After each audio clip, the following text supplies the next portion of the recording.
بسم اللہ الرحمن الرحیم معزز سامعین، السلام علیکم ورحمۃ اللہ وبرکاتہ۔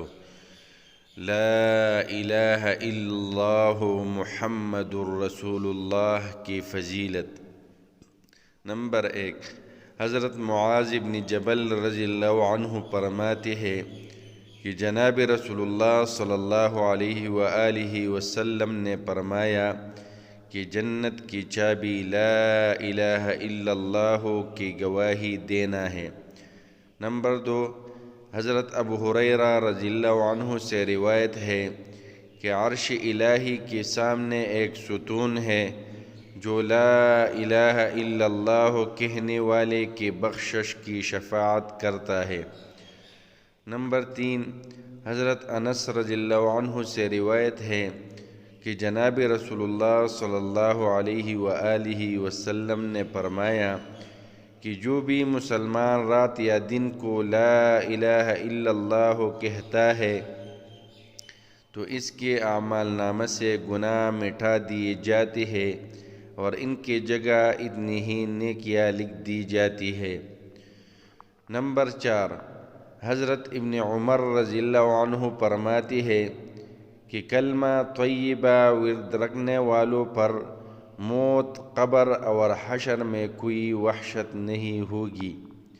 نمبر 5، حضرت انس رضی اللہ عنہ سے روایت ہے کہ جناب رسول اللہ صلی اللہ علیہ وآلہ وسلم نے فرمایا کہ جس شخص نے سچے دل سے یہ گواہی دی کہ اللہ تعالیٰ کے سوا کوئی معبود نہیں اور یہ کہ رسول اللہ صلی اللہ علیہ وآلہ وسلم اللہ کے رسول ہے، اللہ تعالیٰ اس کو دوزخ پر حرام قرار دے گا۔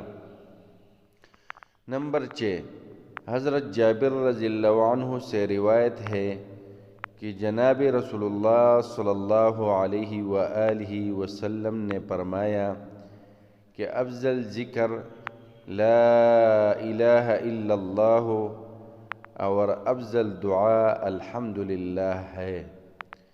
نمبر 7، حضرت یعلا ابن شداد رضی اللہ عنہ جناب رسول اللہ صلی اللہ علیہ وآلہ وسلم سے روایت کرتے ہیں کہ کلمہ طیبہ گناہوں کی مغفرت کا ذریعہ ہے۔